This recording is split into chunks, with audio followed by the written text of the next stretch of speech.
कम हुआ, तो ये सडनली 2 दिन से थोड़े संकेत बेहतर कैसे हो गए? संकेत दीप दो तरीके से पढ़ने चाहिए, एक क्वालिटी वाइज और दूसरे क्वांटिटी वाइज। क्वांटिटी वाइज देखें तो 2 दिनों में अमेरिका में 500 पॉइंट से ज़्यादा की तेजी बहुत अच्छी कही जाएगी डाउ में। और हम पिछले हफ्ते शायद आप जब छुट्टी पे थे तो हम बात कर भी रहे थे कि जैक्सन होल की बैठक से ठीक पहले अमेरिकी बाजार अपने इंपॉर्टेंट सपोर्ट लेवल के आसपास पहुंच चुके हैं, जहाँ पर 1.5 से 2% की तेजी तो कम से कम बननी चाहिए। और कमोबेश उतनी तेजी बन चुकी है, 1-1.5% के आसपास की तेजी तो बन ही चुकी है। सो आई थिंक अमेरिकी बाजार एकदम सही रिएक्शन दे रहे हैं। बड़ी बैठक के पहले ओवरसोल्ड थे, ओवरसोल्ड होकर बैठक के बाद हालांकि जब कोई खास अच्छा निकल कर नहीं आया, लेकिन उसके बावजूद हल्के बाजार थोड़ी रिकवरी के मूड में आते दिख रहे हैं। लेकिन ये तो क्वांटिटी वाइज हुई कि तेजी है, क्वांटिटी वाइज, लेकिन क्वालिटी वाइज जो तेजी कल अमेरिका में बनी वो ज़्यादा काम की। कैसे? डाउ के साथ साथ नैस्डैक भी मजबूती के साथ बंद हुआ है लगातार दूसरे दिन।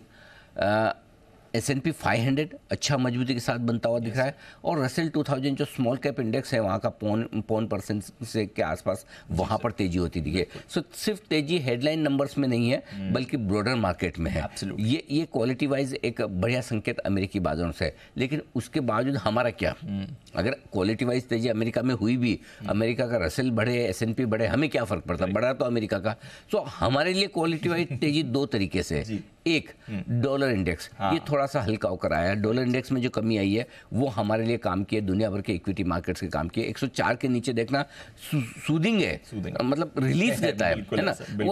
वो एक लेवल है साइकोलॉजिकल। 104 के डॉलर इंडेक्स बढ़ा हुआ है और 104 के नीचे आते थोड़ी रिलीफ मिलती है। ये वैसा है जैसा कच्चा तेल 80 के नीचे देखो तो बड़ी रिलीफ मिलती है, 80 के ऊपर होता तो ऐसा लगा अरे वो 80 के ऊपर ही बना हुआ है अभी भी। ये सेम सिचुएशन डॉलर इंडेक्स के हिसाब से कहाँ 104-25 के आसपास होकर अब वापस 103-90 पे आए, तो 30-35 बेसिस पॉइंट डॉलर इंडेक्स आपका हल्का हो गया, पता ही नहीं चला।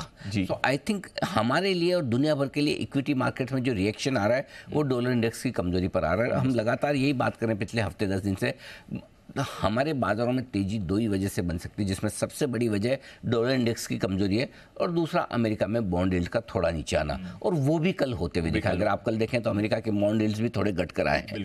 तो दोनों ही बड़े फैक्टर जो है वो आपके लिए थोड़ा सा रिलीफ देने का काम कर रहे हैं। सो आई थिंक ये दोनों ही अच्छे संकेत है क्वालिटी वाइज। बाजारों की क्वालिटी देखें, चौतरफा खरीदारी है, और खबरों के लिहाज से या ट्रिगर्स के लिहाज से देखें तो हमारे लिए क्वालिटी वाली तेजी बनती दिख रही है। तो आई थिंक एशिया का जो रिएक्शन है अमेरिका के मार्केट्स पर वो एकदम जायज़ है, सही है। और भारतीय बाजार थोड़ा सा म्यूटेड रिएक्शन दे रहे हैं। मुझे लगता है उन्हें भी थोड़ा सा अपना रिएक्शन बढ़ाना चाहिए। बढ़ाना चाहिए, हाँ बढ़ाना चाहिए।